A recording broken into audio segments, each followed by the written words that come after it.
I moved into my college dorm excited for a fresh start. My roommate Sarah was quiet but nice enough.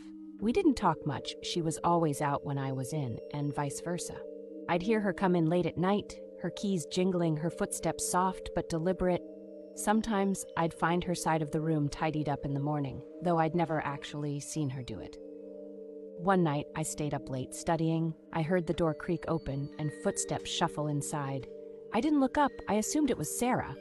I mumbled a quick, "Hey," but there was no response, just silence. I turned around and the room was empty.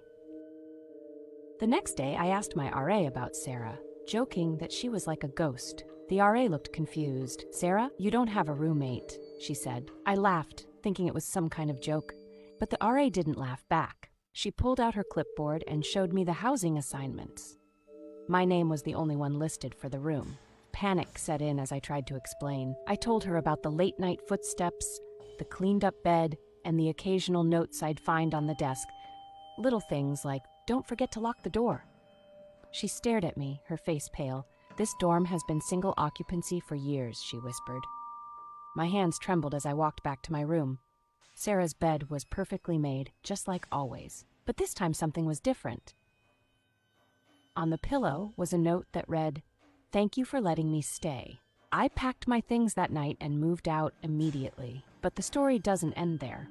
A few weeks later, I got curious and decided to search for any records of Sarah. What I found sent shivers down my spine.